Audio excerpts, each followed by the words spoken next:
Hello friends, my name is Kajal और आप सभी का स्वागत है मेरे चैनल पर। और आज के इस वीडियो में हम डिस्कस करने वाले हैं यूपीडीएलएड सेकंड सेमेस्टर सब्जेक्ट हिंदी।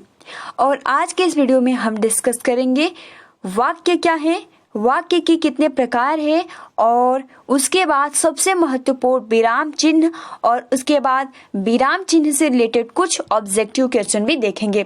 तो चलिए फ्रेंड्स शुरू करते हैं। वीडियो को लाइक कर दीजिए और सबसे पहले अपने फ्रेंड्स मित्रों को शेयर कर दीजिए, और हाँ, वीडियो को लाइक कर दीजिए। तो चलिए फ्रेंड्स शुरू करते हैं। अगर आपने इसके प्रीवियस वाली वीडियोज नहीं देखे हैं तो आप सभी को प्लेलिस्ट का लिंक कमेंट्स बॉक्स में मिल जाएगा, आप वहां से जाकर देख सकते हो। सबसे पहला जो आपका प्रश्न है कि वाक्य की व्याकरण संबंधी विशेषताएं बताइए। तो देखिए फ्रेंड्स, सबसे पहले तो आप सभी को हम बता दें कि जो इसका जो प्रकार होता है ये 3 टाइप के होते हैं। एक तो सरल वाक्य, दूसरा मिश्रित वाक्य और तीसरा संयुक्त वाक्य। सरल वाक्य क्या होता है, मिश्रित वाक्य क्या होता है, संयुक्त वाक्य क्या होता है, इसके बारे में हम थोड़ा डिस्कस करते हैं। सरल वाक्य में एक ही प्रक्रिया होती है, जैसे गोस्वामी तुलसीदास ने रामचरितमानस की रचना की, रविंद्रनाथ टैगोर ने राष्ट्रगान की रचना की, यानी जिसमें केवल और केवल एक ही प्रक्रिया हो उसे हम सरल वाक्य कहते हैं। ठीक है। उसके बाद देखिए मिश्रित वाक्य किसे कहते हैं।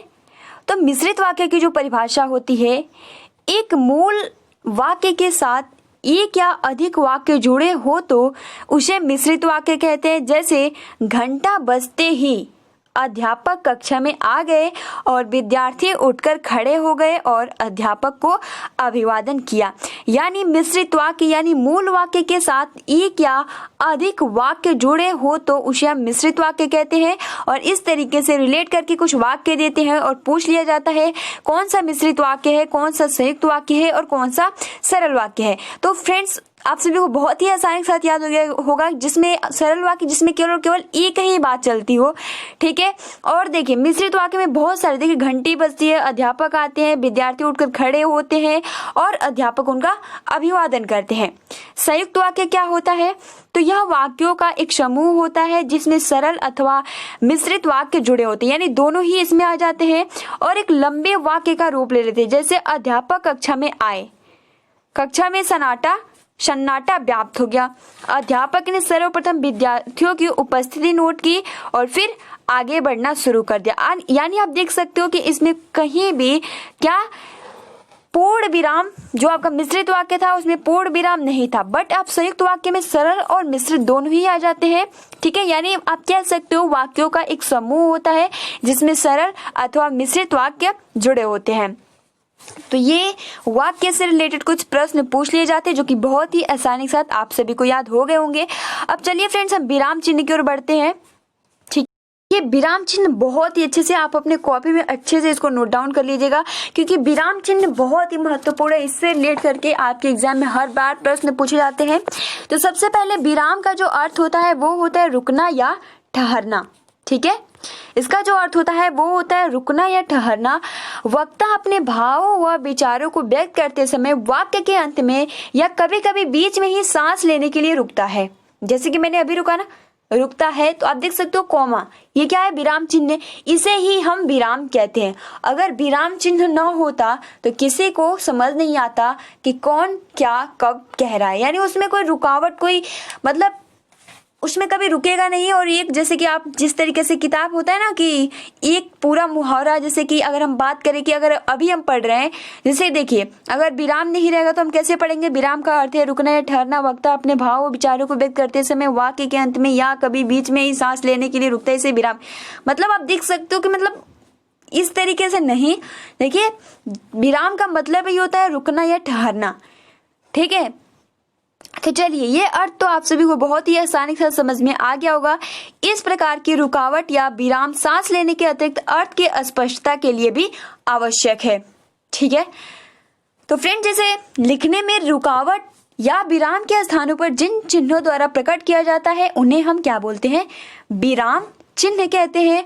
और इनके प्रयोग से वक्ता के अभिप्राय में अधिक स्पष्टता का बोध होता है और इनके अनुचित प्रयोग से अर्थ का अनर्थ भी हो जाता है। यानी अगर आप इसका गलत प्रयोग कर देते हो तो अर्थ का अनर्थ भी हो जाता है।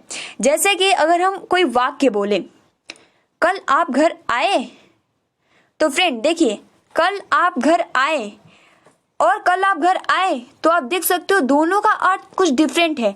कल आप घर आए और दूसरा मैंने बोला कल आप घर आए, तो एक में आप देख सकते हो कि हमने क्या प्रश्न पूछा और एक में कि कल आप घर आए थे।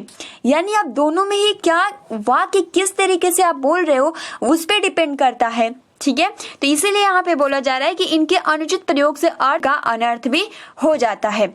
जैसे तो देखिए फ्रेंड्स, एक बहुत ही अच्छा उदाहरण है। इसके थ्रू आप देख सकते हो कि एक ही वाक्य के एक ही शब्द हैं, बट इसके अलग अलग अर्थ निकलेंगे। जैसे कल रात एक नवयुवक मेरे पास पैरों में मोजे और जूते। आप देख सकते हो, कल रात एक नवयुवक मेरे पास पैरों में मोजे और जूते, सिर पर टोपी, हाथ में छड़ी, मुंह में सिगार और कुत्ता पीछे पीछे लिए आया। ठीक है, अभी आप देख सकते हो ये थोड़ा कुछ ठीक है। अभी आप दूसरा देखेंगे, कल रात एक नवयुवक मेरे पास पैरों में मोजे और जूते सिर पर, टोपी हाथ में, छड़ी मुंह में, सिगार और कुत्ता पीछे पीछे लिए आया। फ्रेंड्स आप देख सकते हो पहले क्या था कि हाथ में छड़ी, तो आप देख सकते हो पहले सिर पर टोपी उसके बाद कॉमा लगा है, बट देखिए क्या जूते सिर पर, कुछ भी चेंज नहीं हुआ, बस विराम चिन्ह की वजह से इधर का उधर, टोपी हाथ में और वही सिर पर टोपी। अगर ऐसा रहता है सिर पर टोपी, क्योंकि केवल और केवल किससे चेंज हुआ है, हम जब विराम चिन्ह का यूज करते हैं तो उसका बहुत ही अनर्थ आप देख सकते हो। टोपी हाथ में, छड़ी मुंह में, सिंगार और कुत्ता पीछे पीछे लाया। तो केवल और केवल अगर आप अलग ढंग से इसका यूज कर देते हो तो वाक्य जो होता है बहुत ही गलत हो जाता है। ठीक है, यानी विराम चिन्हों के बदलने से वाक्य का अर्थ भी बदल जाता है। जैसे उसे रोको मत जाने दो, उसे रोको मत जाने दो।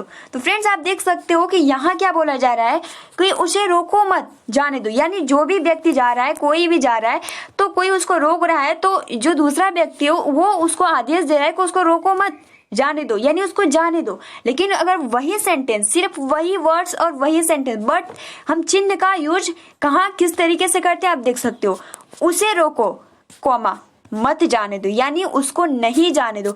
तो फ्रेंड्स इस तरीके से आप देख सकते हो कि बहुत ज्यादा डिफरेंट हो जाता है केवल और केवल एक चिन्ह के माध्यम से। ठीक है, 19वीं शताब्दी में पूर्वार्ध तक हिंदी तथा अन्य भारतीय भाषाओं में विराम चिन्हों के रूप में 1 पाई 2 पाई का प्रयोग होता था और कलकत्ता में फोर्ट विलियम कॉलेज की स्थापना के बाद अंग्रेजों के संपर्क में आने के कारण 19वीं शताब्दी के अंत तक अंग्रेजी के बहुत से विराम चिन्हों का हिंदी में आ गए और 20वीं शताब्दी के आरंभ से हिंदी में विराम आदि चिन्ह, जैसे कि विराम आदि चिन्ह को ही हम जैसे विराम चिन्ह भी बोलते हैं। ठीक है, तो इसमें कोई कंफ्यूज नहीं होने का। तो चिन्हों का व्यवस्थित प्रयोग होने लगा और आज हिंदी व्याकरण में उन्हें पूर्ण मान्यता प्राप्त है। अब देखिए फ्रेंड्स, कुछ चिन्ह देख लेते हैं, उसके बाद हम बहुविकल्पीय प्रश्न डिस्कस करेंगे। जैसे आप देख सकते हो, इसको हम फुल स्टॉप कहते हैं, पूर्ण विराम को। ठीक है, ये वाला चिन्ह। अर्ध विराम आप सभी को पता है ये रहता है। ठीक है, एक बिंदी और नीचे कॉमा, इसको हम अर्ध विराम, क्योंकि आपके एग्जाम में चिन्ह ये कौन सा चिन्ह है इससे रिलेटेड क्वेश्चन ज्यादा पूछता है। अल्प विराम का जो चिन्ह होता है बस एक कॉमा होता है। प्रश्नवाचक चिन्ह बहुत इजी है। विस्मयादि बोधक चिन्ह जिसे बहुत ही आश्चर्यचकित अचानक में बोला जाता है। उद्धरण चिन्ह जिसे हम इन्वर्टेड कॉमर्स यानी सिंगल, डबल। निर्देशक या रेखिका चिन्ह, ठीक है, जिस तरीके से हम निर्देशक या रेखा चिन्ह भी कहते हैं। ठीक है, अगला जो है वो है आपका, इसे हम विवरण चिन्ह कहते हैं। ठीक है, जब कुछ लिखना होता है तो हम विवरण। अपूर्ण विराम चिन्ह जो कि आपका, इसे हम विसर्ग भी कहते हैं। ठीक है, योजक विराम चिन्ह जो कि आपका छोटा सा होता है। कोष्टक में मध्य सबसे छोटा, ठीक है, उसके बाद बड़ा। संक्षेप चिन्ह देखिए, जैसे कि डॉक्टर लिखते हैं, ठीक है, तो उसको जीरो का यूज इस तरीके से हम कर देते हैं। लोप सूचक चिन्ह जिसमें आपका देखिए, लोप सूचक चिन्ह में आपका क्या क्या प्लस माइनस गुणा ये सभी क्या है, लोप यानी डैश डैश डैश जब करते हैं तो ये क्या होते हैं, साइन ऑफ एलिमिनेशन। ठीक है, तो ये कुछ लोप सूचक चिन्ह कहते हैं। प्रतिशत चिन्ह, समानता सूचक चिन्ह जैसे इक्वल टू, ठीक है, और जिसे हम तारक चिन्ह या पाद टिप्पणी चिन्ह, ठीक है, इसको हम कहते हैं। और उसके बाद देखिए त्रुटि चिन्ह, यानी जब कुछ गलत हो जाता है तो हम इसका यूज, हमने कई बार इसको फर्स्ट सेमेस्टर में भी डिस्कस किया है। तो जब कुछ गलत हो जाता है तो हम उसको काट के और ऊपर लिख देते हैं। अब चलिए फ्रेंड्स, अब आप सभी को आंसर करना होगा। आप सभी को विराम चिन्ह जितने भी थे वो याद हो गए होंगे। अब देखिए आप सभी खुद ही एक बार बताइएगा कि कौन सा वाक्य में किस तरीके का विराम चिन्ह लगा है, क्या सही है या फिर गलत। ठीक है, देखिए पहला आपका प्रश्न है कि नीचे लिखे वाक्यों में से किसमें विराम चिन्हों का सही प्रयोग हुआ है। जैसे ऑप्शन है, इसको थोड़ा और हम जूम कर देते हैं, ठीक है, ताकि आप सभी को अच्छे से दिखे। ऑप्शन है हाँ मैं सच कहता हूँ बाबूजी। आप देख सकते हो यहाँ क्या लग गया है, पूर्ण विराम लग गया है। हाँ मैं सच कहता हूँ बाबूजी, माँ बीमार है, फिर पूर्ण विराम, इसलिए मैं नहीं गया। अब खुद आप सोचिए ये गलत होगा या सही, ठीक है, मैं लास्ट में बताऊंगी। दूसरा है हाँ मैं सच कहता हूँ बाबूजी, माँ बीमार है इसलिए मैं नहीं गया, यहाँ भी पूर्ण विराम और यहाँ भी पूर्ण विराम। चलिए सी है आपका कि हाँ मैं सच कहता हूँ बाबूजी, माँ बीमार है इसलिए मैं नहीं गया। जो आपका डी ऑप्शन है, हाँ मैं सच कहता हूँ बाबूजी, माँ बीमार है इसलिए मैं नहीं गया। देखिए फ्रेंड बिल्कुल सही, आप सभी का आंसर देखिए करेक्ट यहाँ पे क्या होगा, सी। क्यों? क्योंकि जो आपका फर्स्ट है यहाँ पे बिल्कुल ही गलत है। यहाँ पूर्ण विराम कभी बीच में रहता ही नहीं है, अल्प विराम रहता है ना। यहाँ आप देख सकते हो, यहाँ भी तो ये बिल्कुल ही गलत है। यहाँ भी देखिए, यहाँ भी है, यहाँ भी है, गलत।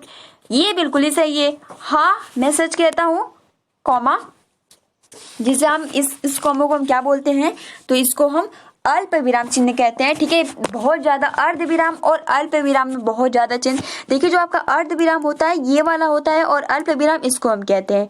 ठीक है, तो यहाँ आपका जो सी होगा, हाँ मैं सच कहता हूँ बाबूजी, माँ बीमार है इसलिए मैं नहीं गया। तो यहाँ पे आपका सी करेक्ट आंसर हो जाएगा। आगे बढ़ते हैं।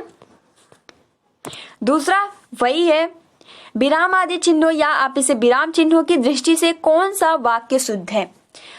देखिए पहला जो आपका वाक्य है, सेंटेंस है, पिता ने पुत्र से कहा देर हो रही है कब आओगे। देखिए बिल्कुल गलत। पिता ने पुत्र से कहा देर हो रही है कब आओगे। पिता ने पुत्र से कहा देर हो रही है, इन्वर्टर कामा में है, ठीक है, जिसे हम क्या बोलते हैं, तो इसको हम उद्धरण चिन्ह भी कहते हैं। ठीक है, देर हो रही है कब आओगे। पिता ने पुत्र से कहा देर हो रही है कब आओगे। देखिए फ्रेंड्स, यहाँ पे जो करेक्ट आंसर हो जाएगा वो हो जाएगा सी। सी क्यों होगा? क्योंकि जो पहला है वो भी, देखिए अगर आपको आंसर देखना है तो सबसे पहले तो आप गलत को छांटिए, ठीक है, और उसके बाद देखिए जब ये तीनों गलत है तो चारों ऑप्शन में से एक यही करेक्ट होगा। तो इस तरीके से आपका नंबर भी नहीं कटता है। ठीक है, तो आप देख सकते हो, पिता ने पुत्र से कहा देर हो रही है कब आओगे। यहाँ प्रश्नवाचक चिन्ह नहीं है। पिता ने पुत्र से कहा देर हो रही है कब आओगे, क्योंकि ये इन्वर्टर कामा में होना चाहिए, तो ये इसमें गलत है। पिता ने पुत्र से कहा देर हो रही है कब आओगे, ये बिल्कुल सही है। पिता ने पुत्र से कहा देर हो रही है कब आओगे, ये भी वैसे ही है, लेकिन यहाँ एक क्या कर दिया, यहाँ पे ये कॉमा दे दिया और यहाँ पे प्रश्नवाचक नहीं लगाया, तो ये भी गलत है। इसलिए ऑप्शन नंबर सी यहाँ पे करेक्ट हो जाएगा कि पिता ने पुत्र से कहा देर हो रही है कब आओगे। तीसरा देखते हैं। तीसरा जो है, जहां वाक्य की गति अंतिम रूप ले ले। ठीक है, जहां वाक्य की गति अंतिम रूप ले ले, विचार का तार एकदम टूट जाए, वहां किस चिन्ह का प्रयोग किया जाता है। योजक का, उद्धरण का, अल्प विराम का, पूर्ण विराम का। ठीक है, तो फ्रेंड जैसे आप सभी को बता दें, जो योजक का चिन्ह होता है वो कौन सा होता है, ये आपका होता है, चिन्ह भी बताते चलो। अल्प विराम जो होता है वो आपका ये होता है। ठीक है, उद्धरण जो होता है जिसे हम इन्वर्टेड कामा कहते हैं वो आपका ये होता है। ठीक है, जो कोई स्टेटमेंट होता है। पूर्ण विराम जो होता है ये, तो हम जब किसी बात को कह रहे हैं और एकदम वहीं पे हम रुक जाते हैं या हमारा बात समाप्त हो जाता है, वहां पे हम क्या लगाते हैं, पूर्ण विराम। तो इसलिए ऑप्शन नंबर यहाँ पे डी, और आप सभी का आंसर बिल्कुल ही करेक्ट है। आगे बढ़ते हैं। आगे जो आपका प्रश्न है कि किस वाक्य में विराम आदि चिन्हों का सही प्रयोग हुआ है। ऑप्शन ए, आप मुझे नहीं जानते, महीने में मैं 2 दिन ही व्यस्त रहता हूँ। ऑप्शन बी, आप मुझे नहीं जानते, महीने में मैं 2 दिन ही व्यस्त रहता हूँ। सी, आप मुझे नहीं जानते, महीने में मैं 2 दिन ही व्यस्त रहता हूँ। आप मुझे नहीं जानते, महीने में मैं 2 दिन ही व्यस्त रहता हूँ। क्या लग रहा है आपको? देखिए फ्रेंड्स, यहाँ पे हो जाएगा ऑप्शन नंबर ए, क्योंकि आप तीनों अगर आप देखेंगे तो गलत। देखिए बी में क्या दिया है, आप के बाद कॉमा, मुझे नहीं जानते प्रश्नवाचक, महीने में अल्प विराम 2 दिन ही व्यस्त रहता हूँ। क्या मतलब है? इतना ज्यादा एक ही वाक्य में मतलब नहीं। सी कह रहा है आप मुझे अल्प विराम नहीं जानते, अल्प विराम महीने में मैं क्या लगा है, विस्मयादि बोधक चिन्ह, 2 दिन ही व्यस्त रहता हूँ।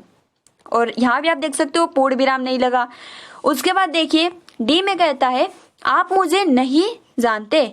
अब देखिए जानते में अर्ध विराम का चिन्ह लगाने की क्या आवश्यकता है, महीने में मैं 2 दिन ही व्यस्त रहता हूँ। अब यहाँ प्रश्नवाचक, तो आप देख सकते हो तीनों ही गलत है। यहाँ पे हो जाएगा ऑप्शन नंबर ए कि आप मुझे नहीं जानते, महीने में मैं 2 दिन ही व्यस्त रहता हूँ, क्योंकि बहुत ही आश्चर्यजनक वाली बात है, वो मंथली केवल और केवल 2 दिन ही व्यस्त रहते हैं। तो ये आपका विस्मयादि चिन्ह इसलिए लगा है क्योंकि कुछ यहाँ आगे देखिए आपका 5th क्वेश्चन है कि किस वाक्य में विराम आदि चिन्हों का सही प्रयोग हुआ है। ऑप्शन ए, मैं मनुष्य में मानवता देखना चाहता हूं, उसे देवता बनाने की मेरी इच्छा नहीं। ऑप्शन बी, मैं मनुष्य में मानवता देखना चाहता हूं, उसे देवता बनाने की मेरी इच्छा नहीं। ऑप्शन सी, मैं मनुष्य की मानवता देखना चाहता हूं, उसे देवता बनाने की मेरी इच्छा नहीं। डी, मैं मनुष्य में मानवता देखना चाहता हूं, उसे देवता बनाने की मेरी इच्छा नहीं। फ्रेंड देखिए 5वां का जो करेक्ट हो जाएगा वो हो जाएगा यहाँ पे बी। कैसे? पहला आप देख सकते हो क्या दिया है, मैं मनुष्य में अल्प विराम, यहाँ बीच में मैं मनुष्य में क्या, मैं मनुष्य में यहाँ पे रहता, मैं मनुष्य में मानवता देखना चाहता हूँ, उसे देवता बनाने की मेरी इच्छा नहीं। तो यहाँ पे की के जगह पे अल्प विराम रहता तो ना हम मानते, यानी मैं मनुष्य में यहाँ ये नहीं रहता, मानवता देखना चाहता हूँ, उसे देवता बनाने की मेरी इच्छा नहीं। दूसरा आप देख सकते हो बिल्कुल ही करेक्ट है, मैं मनुष्य में मानवता देखना चाहता हूँ, उसे देवता बनाने की मेरी इच्छा नहीं। तीसरा आप देख सकते हो, मैं मनुष्य में मानवता देखना चाहता हूँ, उसे देवता बनाने की मेरी इच्छा नहीं। तो फ्रेंड्स यहाँ पे बी करेक्ट हो जाएगा। अगला देखते हैं, पूर्ण विराम के स्थान पर एक अन्य चिन्ह भी प्रचलित है, वह है अल्प विराम, योजक चिन्ह, फुल स्टॉप, विराम चिन्ह। तो बताइए फ्रेंड्स 6 का आंसर क्या होगा। आप बहुत ज्यादा बोलते हो कि अभी आप फुल स्टॉप करो, यानी पूर्ण विराम करो, इंग्लिश में इसको हम क्या बोलते हैं, फुल स्टॉप। तो यहाँ पे आप सभी का हो जाएगा फुल स्टॉप। फुल स्टॉप को ही हम पूर्ण विराम कहते हैं। ठीक है, आगे बढ़ते हैं। जब से हिंदी में अंतरराष्ट्रीय अंकों 1 2 3 4 5 6 7 8 9 0 का प्रयोग आरंभ हुआ, तब से पूर्ण विराम के स्थान पर किसका प्रयोग होने लगा। अर्ध विराम, अल्प विराम, विस्मयादि बोधक, फुल स्टॉप। बताइए फ्रेंड्स 7 का आंसर क्या होगा। यानी जब से हिंदी में अंतरराष्ट्रीय अंकों 1 2 3 4 5 6 7 8, तो देखिए फ्रेंड्स यहाँ पे क्या हो जाएगा आप सभी का फुल स्टॉप, यानी जस्ट अभी हमने ऊपर डिस्कस किया, यानी पूर्ण विराम के स्थान पर किसका प्रयोग होने लगा, तो फुल स्टॉप को, यानी पूर्ण विराम को ही हम फुल स्टॉप बोलते हैं। अगला जो आपका प्रश्न है कि प्रश्नवाचक तथा विस्मयादि बोधक को छोड़कर सभी वाक्यों के अंत में प्रयुक्त होता है पूर्ण विराम, अर्ध विराम, उद्धरण चिन्ह, विराम चिन्ह। यानी जो भी प्रश्नवाचक होते हैं या फिर विस्मयादि बोधक चिन्ह होते हैं, लास्ट में इन दोनों वाक्य, जो भी इनसे रिलेटेड वाक्य होते हैं, लास्ट में किसका उपयोग किया जाता है। बहुत ही महत्वपूर्ण और बहुत इजी क्वेश्चन है, आप इसका आंसर बहुत ही आसानी के साथ कर सकते हो। फ्रेंड देखिए यहाँ पे हो जाएगा जिसको हम फुल स्टॉप भी कहते हैं, पूर्ण विराम। ठीक है, क्योंकि हम किसी भी कॉमा लिखते हैं या अल्प विराम लिखते हैं हम लास्ट में किसका, तो पूर्ण विराम का यूज करते हैं। बट जो आपका प्रश्नवाचक होता है लास्ट में हम इसका, और जो विस्मयादि बोधक होता है इसका यूज करते हैं। ठीक है, तो इसलिए ऑप्शन नंबर ए यहाँ पे करेक्ट होगा। अगला जो आपका प्रश्न है कि किस वाक्य में विराम चिन्हों का सही प्रयोग हुआ है। ऑप्शन ए, राम मोहन घर पर्वत संज्ञाएं, यह वह तुम मैं सर्वनाम, लिखना गाना दौड़ना क्रियाएं। दूसरा, राम मोहन घर पर्वत संज्ञाएं, यह वह तुम मैं सर्वनाम, लिखना गाना दौड़ना क्रियाएं। राम मोहन घर पर्वत संज्ञाएं, यह वह तुम मैं सर्वनाम, लिखना गाना दौड़ना संज्ञाएं।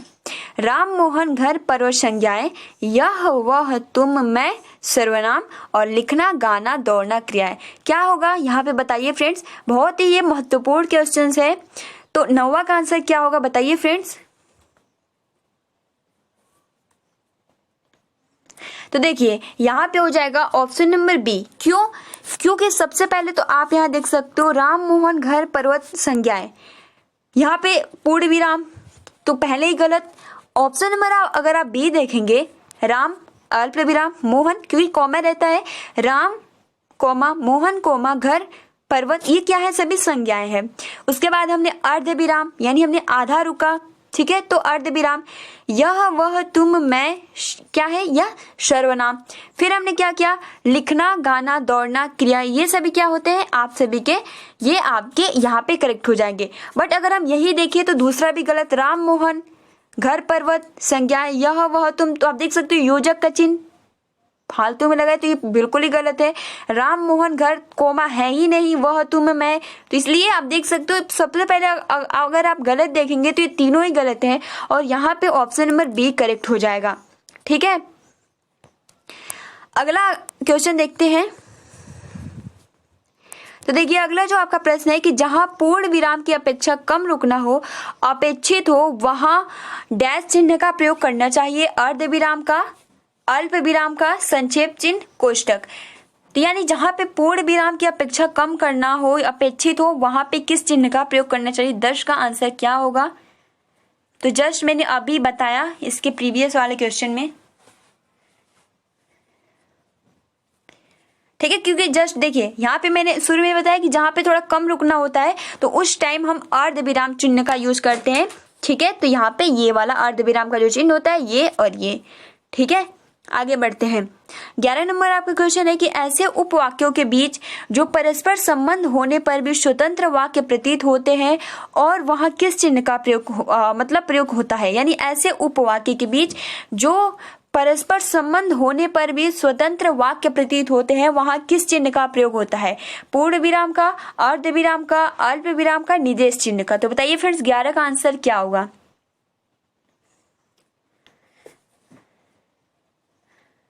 तो देखिए फ्रेंड्स यहाँ पे भी अर्ध विराम ही होगा।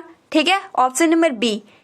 अगला क्वेश्चन देखते हैं कि जहां पर अल्प विराम के प्रयोग से भ्रांति होने की संभावना हो, यानी भ्रमित आप कह सकते हो, वहां पर किस चिन्ह का प्रयोग अनिवार्य हो जाता है। अर्ध विराम का, विस्मयादि बोधक, प्रश्नवाचक, योजक। तो बताइए फ्रेंड 12 का क्या होगा। तो फ्रेंड देखिए यहाँ भी अर्ध विराम, ये अर्ध विराम से रिलेटेड कुछ महत्वपूर्ण पॉइंट्स हैं कि जहां पर अल्प विराम के प्रयोग से भ्रांति होने की संभावना हो, वहां पर अर्ध विराम चिन्ह का यूज करना चाहिए, यानी ऑप्शन नंबर ए। ठीक है, ये वाला। अगला आपका क्वेश्चन है कि वाक्य में जहां अर्ध विराम की अपेक्षा कम रुकना पड़ता हो, वहां प्रयुक्त होता है पूर्ण विराम, अल्प विराम, अर्ध विराम, ये सभी। तो देखिए यहाँ क्या कह रहा है कि अर्ध विराम की अपेक्षा, तो बताइए क्या होगा। वहां पे था कि पूर्ण विराम की अपेक्षा, तो अर्ध विराम था। यहाँ पे है अर्ध विराम की अपेक्षा कम रुकना पड़ता हो, तो यहाँ पे क्या होगा, बिल्कुल ही राइट, अल्प विराम हो जाएगा। तो ये कुछ महत्वपूर्ण पॉइंट्स है जिसको आप अच्छे से अपने कॉपी में नोट डाउन कर लीजिएगा। अगला आपका 14 प्रश्न है कि पूर्ण विराम के बाद सर्वाधिक प्रयुक्त होने वाला विराम चिन्ह है। विस्मयादि बोधक, प्रश्नवाचक, अल्प विराम, अर्ध विराम। तो पूर्ण विराम के बाद सर्वाधिक प्रयुक्त होने वाला विराम चिन्ह है, यानी पूर्ण विराम के बाद। तो आप ज्यादातर आप खुद ही लिखते होंगे तो आप बहुत ही आसानी के साथ बता सकते हैं कि आप किस चिन्ह को सबसे ज्यादा और विराम के बाद सबसे मतलब उसके बाद का जो स्थान होता है वो होता है अल्प विराम का, यानी जो आपका ये होता है इसका हम चिन्ह का ज्यादा यूज करते हैं। अब देखिए अगला जो आपका प्रश्न है कि वाक्य में जहां सबसे कम रुकना पड़ता हो वहां प्रयुक्त होता है विवरण निर्देश, निर्देश चिन्ह, अर्ध विराम, अल्प विराम। बताइए 15 का आंसर क्या होगा? जहां बहुत कम रुकना पड़ता हो। बहुत इजी क्वेश्चन है, इसका आंसर आप बहुत ही आसानी के साथ कर सकते हो। यहाँ पे हो जाएगा ऑप्शन नंबर डी अल्प विराम, जहां कम रुकना पड़ता हो। अगला जो आपका प्रश्न है कि एक ही वाक्य या वाक्यांश में एक ही तरह के पद, शब्द, पदबंध या वाक्यांश के एक साथ आने पर डैश लगाया जाता है। अल्प विराम, अर्ध विराम, पूर्ण विराम, विस्मयादि बोधक। तो बताइए 16 का आंसर क्या होगा? तो जस्ट अभी हमने देखा ना राम सोहन, तो उसमें हम क्या अल्प विराम का यूज, यानी एक ही वाक्य या वाक्यांश में एक ही तरह के पद, शब्द, पदबंध या वाक्यांश एक साथ आने पर हम अल्प विराम लगाते हैं, यानी ऑप्शन ए। अगला जो आपका प्रश्न है कि निषेध सूचक नहीं और स्वीकार सूचक हाँ के बाद कुछ लिखना हो तो कौन सा चिन्ह प्रयुक्त किया जाएगा? पूर्ण विराम, अल्प विराम, अर्ध विराम, इनमें से कोई नहीं। बताइए 17 का आंसर क्या होगा? यानी कभी हम निषेध सूचक या नहीं या स्वीकार सूचक हाँ के बाद कुछ लिखना हो तो हम किसका यूज करते हैं? जैसे कहते हैं नहीं, हाँ, तो यूज करते हैं ना किसी चिन्ह का, तो वो हो जाता है आपका अल्प विराम, यानी ऑप्शन नंबर बी। अगला जो आपका क्वेश्चन है कि समुच्चय बोधक अव्यय का लोप होने पर प्रयुक्त होता है पूर्ण विराम, अर्ध विराम, अल्प विराम, अविराम, यानी समुच्चय बोधक अव्यय का लोप होने पर प्रयुक्त होता है, किसका होता है? तो फ्रेंड देखिए यहाँ पर भी हो जाएगा अल्प विराम। ये अल्प विराम से कुछ महत्वपूर्ण पॉइंट्स है, ठीक है। तो फ्रेंड्स आज के लिए इतना ही क्वेश्चन डिस्कस करते हैं जो कि बहुत ही महत्वपूर्ण है, ठीक है। और भी बहुत सारे प्रश्न हैं जो कि अब हम अगले वीडियो में डिस्कस करेंगे, ठीक है।